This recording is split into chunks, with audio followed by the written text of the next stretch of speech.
What's up everybody, welcome back to another episode of Stevesgarage. Today I'm taking out my stock headlamps and putting in the ones with the internal fog light from the GLI. And I bought an aftermarket wiring kit and I'm going to show you how I wire that up. So let's get started. Most importantly, you need your headlight. I went with a used OEM unit from Volky Auto Dismantlers, but if you buy a new aftermarket one from eBay, that'll work just fine.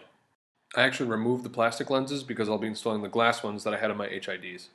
You also need a headlight switch with the fog control. I went with a used OEM unit rather than a new aftermarket unit.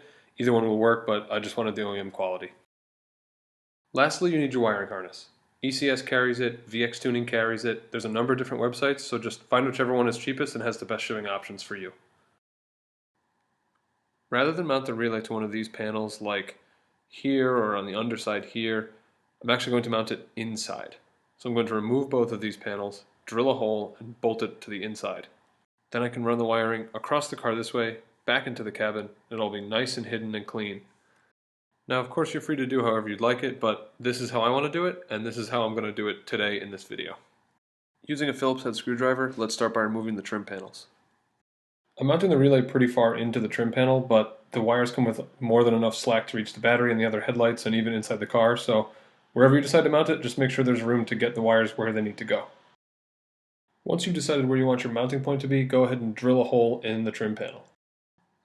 Next, grab your choice of hardware and mount up the relay. I used a small screw and a lock nut because I didn't want anything rattling loose.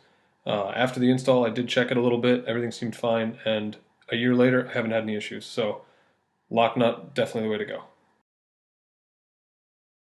With your relay mounted, you can go ahead and reinstall the trim panel. The bulk of the wiring goes out the driver's side of the car, while the remaining yellow wire goes out to the passenger to connect to the other headlight. The new fog light wire gets installed into pin number 2 on the headlight plug.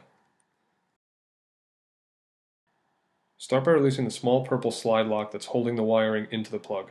When you do this, make sure the rest of the wiring doesn't pull out of the plug. Next, you want to remove the small green piece of rubber that blocks off the area where the pin slides into. I found it easiest to use a small pick tool or a flathead screwdriver to kind of push it out of the slot. Because the headlight wiring is so long, I'm actually going to bundle it up and zip tie it together and stick it in that trim panel. And once the headlight's installed, it'll keep it in there and it won't go anywhere.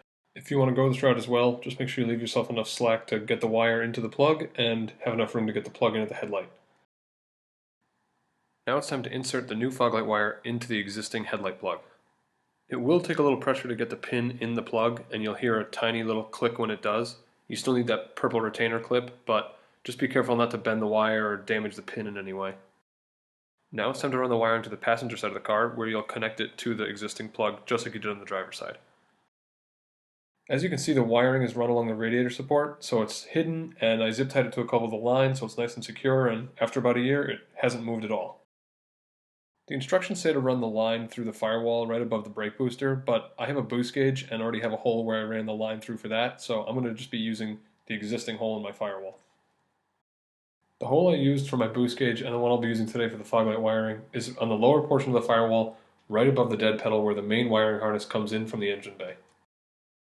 I won't show you guys, but I used a coat hanger to feed the wire through the firewall, and as you can see, it's nice and cleanly run and all the wiring is hidden. I definitely think that this is the cleanest route to do it, though it's not necessarily the fastest or the easiest.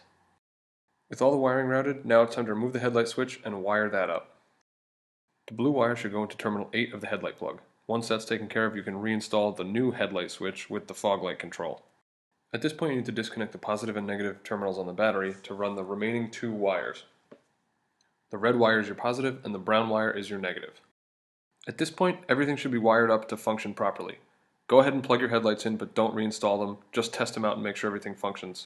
If everything checks out, you wired it up correctly, you can go ahead and reinstall your headlights and your bumper, and you're ready to roll. I hope you found this video useful. If you have any questions, please comment below, and don't forget to subscribe.